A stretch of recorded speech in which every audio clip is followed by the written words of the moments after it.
Nouvel épisode du Truc, notre série ludo-pédagogique pour vous aider à maîtriser les techniques cinématographiques. Ce soir, vous saurez tout sur l'image vidéo.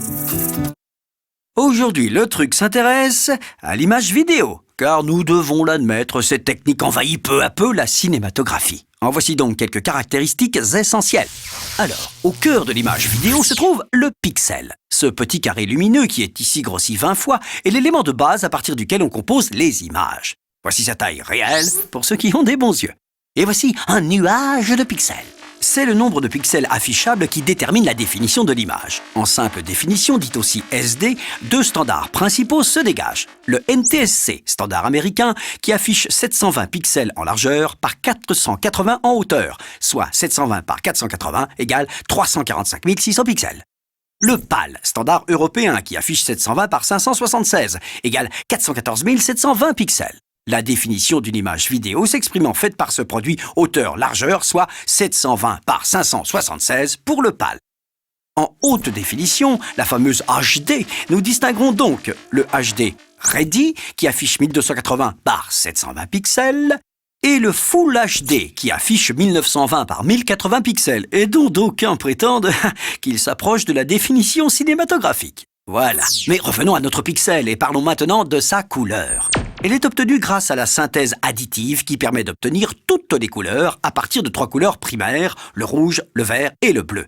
Identifiées par les initiales des mots anglais, R pour red, G pour green, B pour blue, ce système RGB est utilisé par la plupart des ustensiles vidéo qui reproduisent ou captent des images. Voilà qui paraît simple, mais qui ne l'est pas du tout.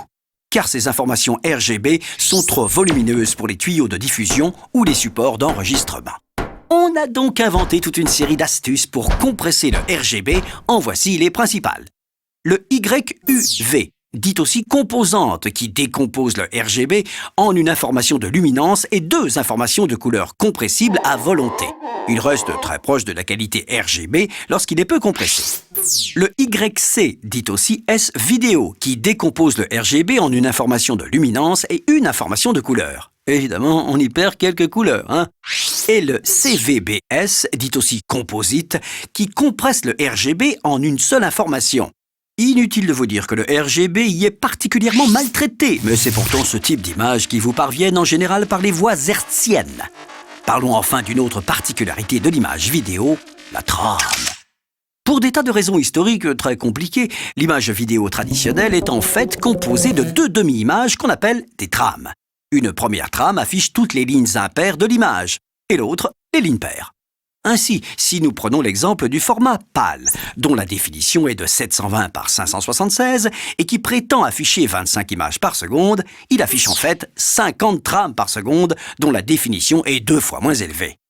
Et oui, c'est la succession rapide des deux trames qui permet de reconstituer l'image entière. Cette supercherie s'appelle l'entrelacement. Avec l'apparition des technologies numériques, on arrive maintenant à afficher des images entières non entrelacées, qu'on appelle des images progressives.